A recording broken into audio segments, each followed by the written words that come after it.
नगर अयोध्या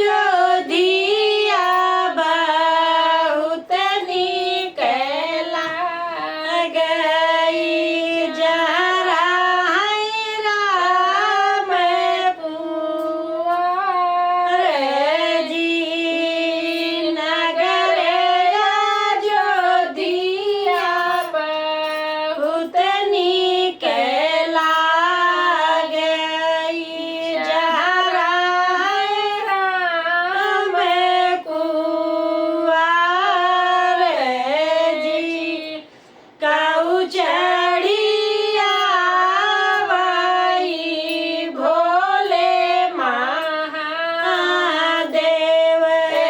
काऊ चढ़िया वे भगवान जी। काऊ चढ़िया वही भोले महादेव। काऊ चढ़िया वे भगवान जी। काऊ चढ़िया वही मैया महारानिया।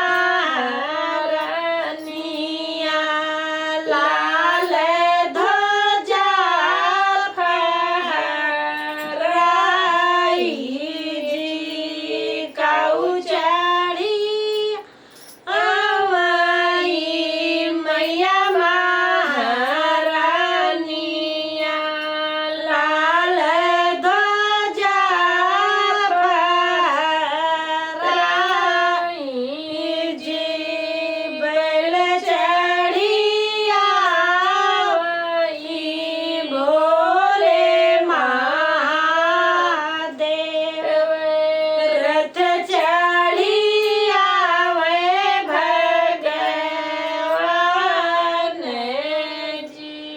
बैल चढ़िया वही भोले महादेव। रथ चढ़िया वे भगवान जी। सिंह चढ़िया वही मैया महारानिया। लाल ध्वजा फहराई जी। सिंह चढ़िया वही मैया महारानिया। लाल ध्वजा फहराई जी। कैसन जनक जी की नगरी जहाँ जाई राम बारात जी। कैसन